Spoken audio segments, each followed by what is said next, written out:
On today's episode of Simply Cooking, I make a simple stone fruit tart and my favorite ginger pineapple molasses cupcakes.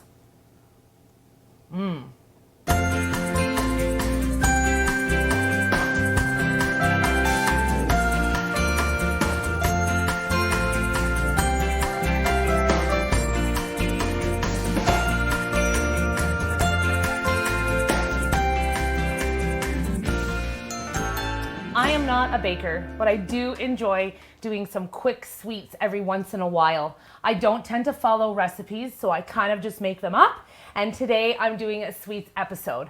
I'm going to be making a stone fruit, kind of like a tart, and then I'll also be making my ginger molasses pineapple cake. We're starting with my stone fruit tart. So New Grocery was so kind to give me this beautiful local stone fruit. I have some plums, some apricots, and some peaches. This is going to be like an upside down tart where we put the topping in the bottom, we bake it, and then we flip it over. I have my oven preheating to 350 degrees, and I will show you how we do this. I'm going to layer the bottom of my cake pan with a little bit of coconut sugar. You could use brown sugar and white sugar or raw cane sugar. They would all work well. We're just looking to kind of add a layer of something between the fruit and the pan so it doesn't stick, and also to help with the caramelization of the actual fruit. You can do this in many different shapes and ways that you like. You can cut them into rounds and place the rounds all around. That was rounds around. Or you can do what I'm going to do here, and I'm going to cut everything into little wedges and place them around the edges of my pan. So I actually pre-baked another one of these cakes earlier this morning so that I could show you. That one has the plums on the outside and the peaches on the inside, but this one I am going to flip it. So later on when you see me take my cake out of the pan, you'll notice that it's not the same cake. But that's the magic of TV when you can't really edit and you have to make all the food in 20 minutes. Okay, so my peaches are almost all the way around the circle. The tart part of this recipe is an almond flour base, which is why it's more like a tart than it is like a cake. It has a bit more of a crumbly texture, kind of like a tart crust, versus a cake like batter, like fluffiness. Look how beautiful my peaches are there. I'm gonna take a couple plums and we'll do the same thing. And I think I'm going to put a little apricot, half of one, right in the middle. And I guess I'll have to eat the other half. I love stone fruit. I grew up eating plums from a tree that my dad had in his backyard. Did you know that a plum tree only produces fruit every other year? So every other year you get to enjoy plums, and then on the off years it doesn't produce any fruit. And I'm really lucky in my new home. We actually have a plum tree on the edge of the property, and we actually also have a cherry tree. I would definitely say that peaches and stone fruit like cherries are my favorite fruit, besides a pineapple, of course. So we're gonna get this all in there. So now my fruit is beautifully displayed around my pan, and we're going to make the batter that will turn into the bottom crust of this tart. Okay, I have 2 eggs. Whenever I'm making up a baked good, I use a system, or what you would call a procedure, for everything that I'm making up to help make sure that it doesn't fail. So that procedure is having my egg or my egg type item. So you could use like a flax egg or a vegan egg or something like that. Then I always have a fat, about half a cup, whether that's coconut oil, olive oil, whatever oil you have on hand, butter or shortening. I'm using coconut cream today. This is a great way to put fat into your baked goods without having to use actual oil. About a half a cup. You guys know I don't really measure, so you're going to have to make your own version of this. About half a cup of granulated sugar. And then you actually just whisk, whisk, whisk, whisk, whisk. What happens is the sugar, the egg, and the fat emulsify and create a base for baking. Whenever you're making a muffin or a cake or something with a batter, you always do this first. You emulsify the egg with the fat and with the sugar to dissolve the sugar completely.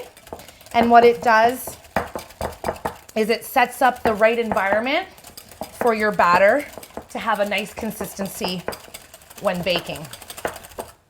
All right, it's all one. Then I'm making this gluten-free, but you could certainly use regular flour. I use cassava flour as a replacement for all-purpose flour, especially when there's another type of flour in the recipe. It wouldn't be the only flour I would use. So if I only was using one type of flour, I would make sure I would have an all-purpose, whether it was an all-purpose one-to-one gluten-free replacement or if it was just a regular old all-purpose flour. But because I'm using two kinds of flour, I'm going to do half a cup of cassava, another half of that, so in total 3/4 of a cup of cassava. And then I have almond flour. I love the flavor of roasted almonds, and the flavor of the roasted almond flour after we bake this going along with the stone fruit is a really nice complementary flavor. And for the almond flour, same thing. I'm doing 3/4 of a cup, equal. I have some baking soda here that's going in, and we'll give this a good stir. Now, because I make this up, it might need some liquid, so I'm going to pour some almond milk in just to give it the cake batter consistency that I'm going for. And it's all mixed for me. I'll just make a mess here because we're running out of time. I have my spatula, and I'm going to pour my batter over top of my stone fruit to cover it completely. I'll use my spatula to spread it all around. My oven is set to 350, and I'm going to pop this in there for about 45 minutes. I'll set a timer for 40 to check it, and we'll see you after the break.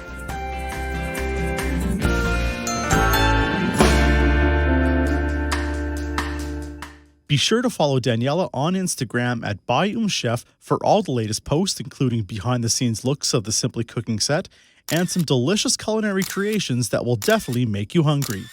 And if you've missed an episode, don't worry because we have you covered. You can tune in or set your PVR to one of the rebroadcasts or log on to rogerstv.com/Ottawa or our YouTube page to check out all of our previous seasons and episodes.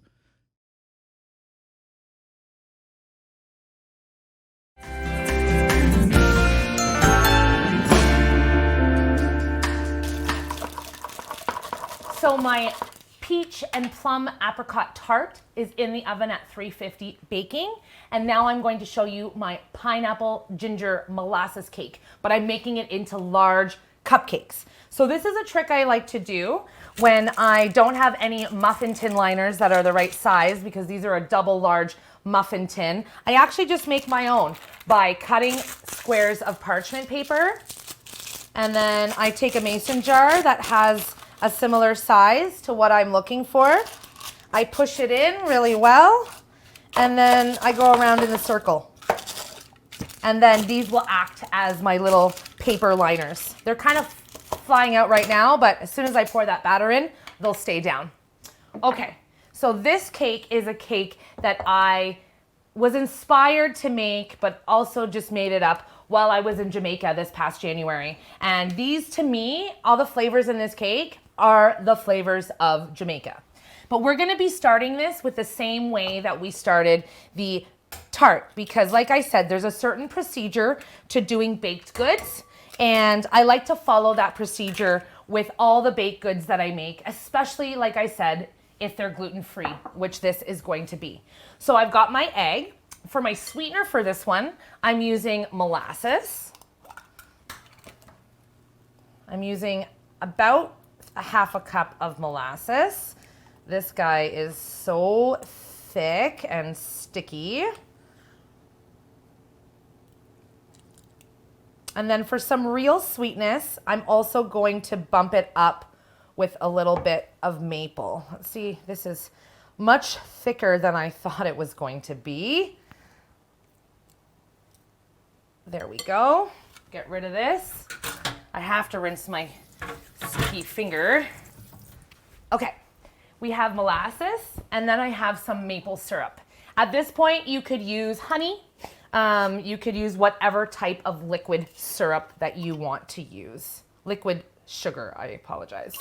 Okay, about almost half a cup of maple syrup. And today for this, I'm using olive oil as my oil and my fat. This is a light olive oil. You see it's not a very dark green. It's a first press. Same thing, about half a cup. I do this every day, so I'm really good at eyeballing, but you might want to actually measure. Okay, get my molasses and my egg mixture going.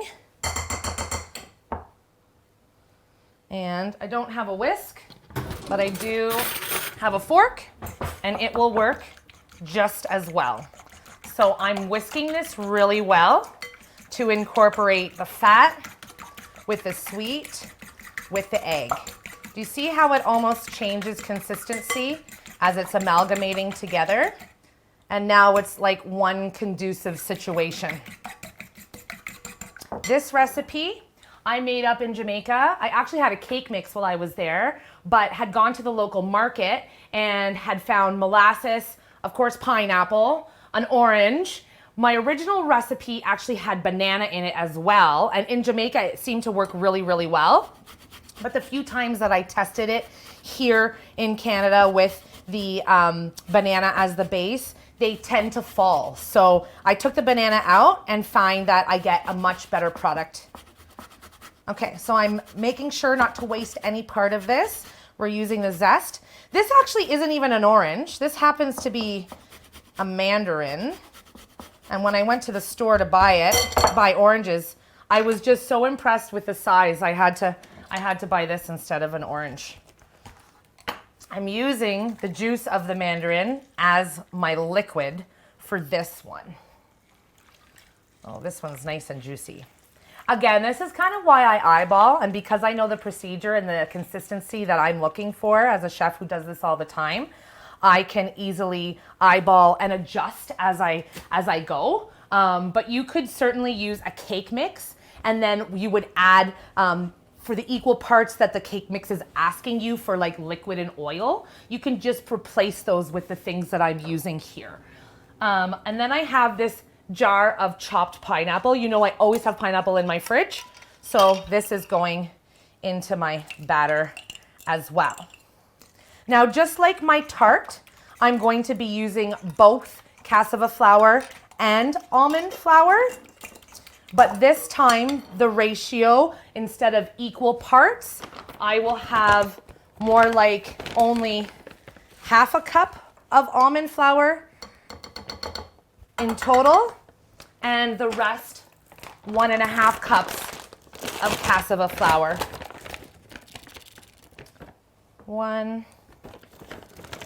These are half cup measures, so I need 3 to give me 1.5 cups. We also have some baking soda, some salt, and I have some clove. Along with the clove, I have some fresh ginger. I like to use a ton. I use 2 or 3 inches, but depending on how spicy you like it or how spicy your ginger happens to be, I find in the middle of winter when the ginger is a little bit drier, it actually isn't as strong, so I tend to use more. But this ginger is really juicy, so it's going to give us a really nice bite. Then I have these sultana raisins, and we'll give this a stir with our fork. In the next segment, I'm going to flip over my cooled plum and peach apricot tart. Sorry about the mess, everyone, but that's what happens when you're baking speedily. And then I'm gonna take these muffins out of the oven, and I'm going to make a marscapone icing. My batter's all mixed. I've got my scooper here. I'm going to put 2 scoops in each one. Get these in the oven, baking at 350, and these will bake for about 32 minutes. We'll see you after the break.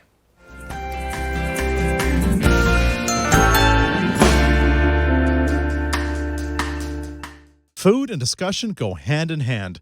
Join the conversation on Instagram at MmmChef. Send us your questions. Tell us what you think. Tell us what you like to make. Maybe even send a picture of your own culinary creations. Good food, bringing people together for centuries.